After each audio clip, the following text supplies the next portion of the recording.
dia, amados irmãos e irmãs, sejam muito bem-vindos à reflexão do Evangelho de hoje, o Evangelho de Marcos, capítulo 12, versos de 38 a 44. Dar tudo para doar-se plenamente. Jesus está, neste Evangelho de hoje, em Jerusalém, e mais exatamente no templo, centro religioso, político, econômico e ideológico da época. Aí ele se defronta com os que pretendem perpetuar os tempos de dominação e exploração do povo. No texto de hoje, ele se defronta com os doutores da lei, anunciando sua condenação. Eles representam o centro ideológico de Israel, pois, sendo peritos na Bíblia, são também especialistas no direito, sabendo burlar as leis em seus benefícios e também explorando, consequentemente, os que não têm amparo legal. Nós vamos dividir neste domingo em dois momentos o Evangelho, os versos 38 a 40 e de 41 a 44. À primeira vista, parece dois textos desligados um do outro. Contudo, examinando bem, podemos perceber algumas ligações, pois a viúva que aparece no verso 41 a 44 pertence justamente ao grupo social mais explorado pelos doutores da lei.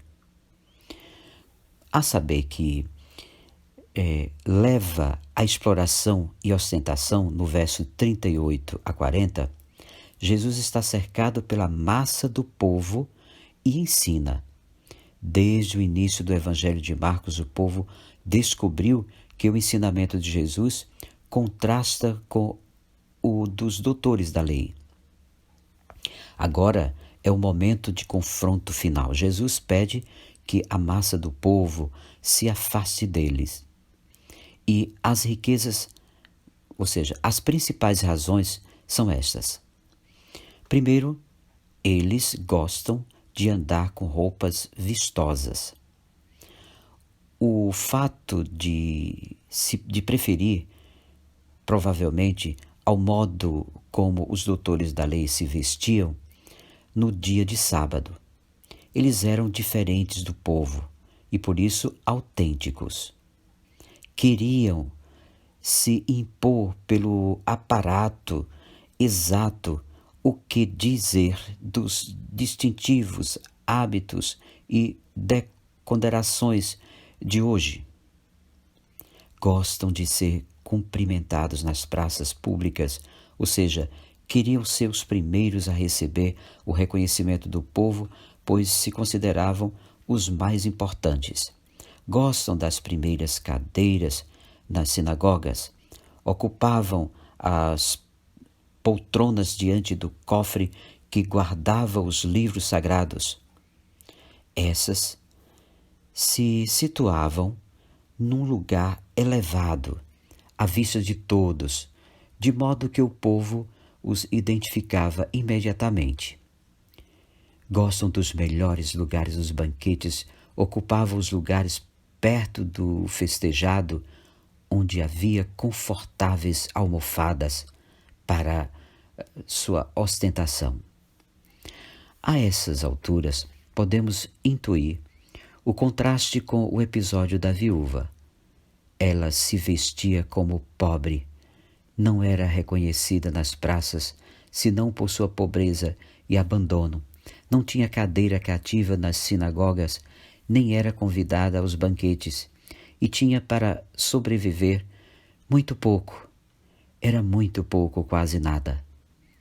O mais grave de tudo isso é que, em nome da religião, os doutores da lei exploravam as viúvas e os pobres. De fato, era tarefa deles servir de apoio legal às viúvas, porém faziam isso piedosamente, exigido pela prestação de serviço um pagamento tal que as viúvas muitas vezes tinham que lhe ceder a propriedade. É o próprio Jesus quem afirma: exploram as viúvas e roubam suas casas. E para disfarçar, fazem longas orações. Por isso eles vão receber a pior condenação. No verso 41 a 44, Jesus está no templo e observa como a multidão deposita moedas no cofre. Marcos observa que muitos ricos davam muito. Veja que, nesse momento, o ego do rico atingia picos elevados de exaltação. Além disso, crendo que a abundância de bens fosse sinal da bênção divina, sentiam-se privilegiados e amigos de Deus. O julgamento de Jesus é diferente. Ele vê uma pobre viúva que dá 2 pequenas moedas, tudo o que possuía para viver. Chama os discípulos e dá a sentença: os pobres são os verdadeiros adoradores de Deus, pois esta pobre viúva deu mais do que todos os outros que ofereceram esmolas. Todos deram do que tinham de sobra, enquanto ela, na sua pobreza, ofereceu tudo o que possuía para viver.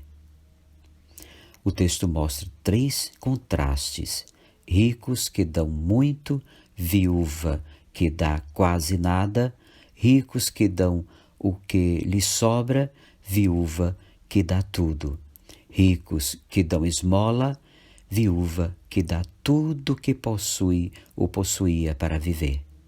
Com isso, aprendemos que os pobres, e somente eles, são os verdadeiros adoradores de Deus.